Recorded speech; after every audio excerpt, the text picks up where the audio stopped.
আল্লাহরে ডাক দিছে, মালিক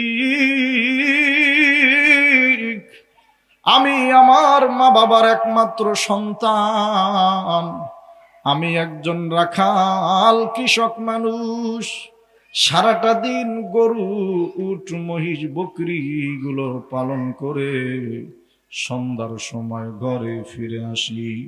সন্ধ্যার সময় ঘরে এসে প্রত্যেক দিন আমার বকরি গরু থেকে দুধ দহন করে সর্বপ্রথম আমি আমার মা বাবারে খাওয়াই। ও আল্লাহ, এই যে কয়দিন আগে আমার একদিন রাত্রে ঘরে ফিরতে দেরি হয়ে গেছে, এসে দেখি মা বাবা দুইজন ঘুমায় আছে। আমি আসছি, মা বাবা তখনো পর্যন্ত খাই নাই, না খায়া দুইজন ঘুমায় গেছি। ও রব্বুল আলামিন, আমি বাড়িতে এসে দুধ দহন করে যখন ঘরে গেছি তখন মোটামুটি খাবারের টাইম শেষ, মধ্যম রাত্র। গিয়া দেখি আমার বিবি এখনো খায় নাই, গিয়া দেখি আমার সন্তান এখনো খায় নাই। আমার হাতে দুধের পেয়ালা দেখা বিবি আমার আগে আসছে, স্বামী দুধ দাও। সন্তান আগে আসছে, বাবা দুধ দাও, পেটে ক্ষুধা। ও আল্লাহ, সেদিন আমি আমার বিবিরে দেই নাই, সন্তানকে দুধ দেই নাই, শুধু এই কারণে যে প্রত্যেক দিন মা বাবারে আমি আগে দুধ খাওয়াই। আজকে তারা ঘুমায় গেছে, ঘুম থেকে জাগ্রত হইয়া দুধ চাইতে পারে। প্রত্যেক দিন আমি মা বাবারে খাওয়াই, আজকে যদি সন্তান বিবিরে দিয়া দেই মা বাবা কষ্ট পাইতে পারে। এই হলো যুবকের বুঝ। ওরে বন্ধু, গভীর রাত, মা বাবা দুইজনের ঘুম ভেঙে গেছে। দেখেন নাতি না খেয়ে ঘুমানো, ছেলের বউ না খেয়ে ঘুমায় গেছে। মা বাবা দুইজন উঠে ডাক দিছে, রে বাবা আমাদেরকে না খাওয়াইয়া আমার দাদু ভাই রে নাতিরে কেমনে না দিলি?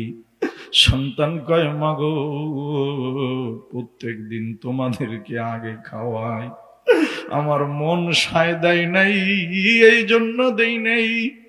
তোমার নাতি কানতে কানতে ঘুমায় গেছে, তোমার বৌমা কানতে কানতে ঘুমায় গেছে। আরে বন্ধু, আমি বলি নাই কাজ তোমার করতে হবে। ওই যুবক আল্লাহরে বলে, মালিক সেদিন আমি আমার আপনজন কাউরে না দিয়া আমার মা বাবার জন্য দুধের পেয়ালা নিয়ে রাত্রে দাঁড়াইছিলাম একমাত্র তোমাকে খুশি করার জন্য। আল্লাহর রাসূল বলে, যুবক মাথা উঠাইতে দেরি, পাথরটা পুরো সরে যাইতে দেরি করে নাই। ওরে যুবক,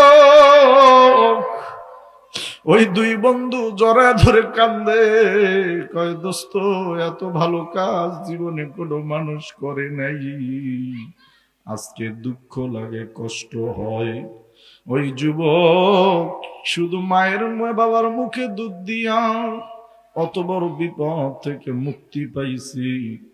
এমনও সন্তান আমাদের মাঝে আছে, মা বাবার মুখে দুধ আর ভাত দেওয়া তো দূরের কথা, তাদের থেকে দুধ ভাত কেড়ে নিয়ে যায়। ওরে যুবক, মনে রাখিস, যে সন্তান মা বাবারে খাবার দেয় না, আল্লাহর কসম করে বলছি মৃত্যুর আগে ও না খায়া মারা যাবে। আমি বলি নাই, বলছে আমার রাসূল। আর যদি ভাগ্য আরো খারাপ হয়, মা বাবার সাথে যে খারাপ আচরণ করেছে, মৃত্যুকালে ওর কালিমা নসিব হবে না।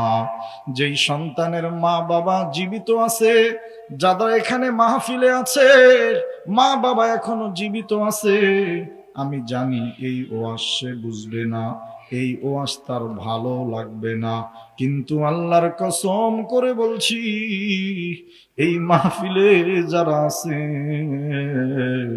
এদের মধ্যে যাদের মা নাই, এই মাহফিলে যারা আছে এদের মধ্যে যাদের বাবা নাই, এমনও সন্তান আছে বলে হুজুর বলেন কি মা বাবার মুখ থেকে দুধ ভাত মাছ কেড়ে নিব, মানে কি হুজুর যদি মা বাবা থাকতো এই দিনাজপুরের সবচেয়ে দামি খাবার মা বাবার খাওয়াইতাম।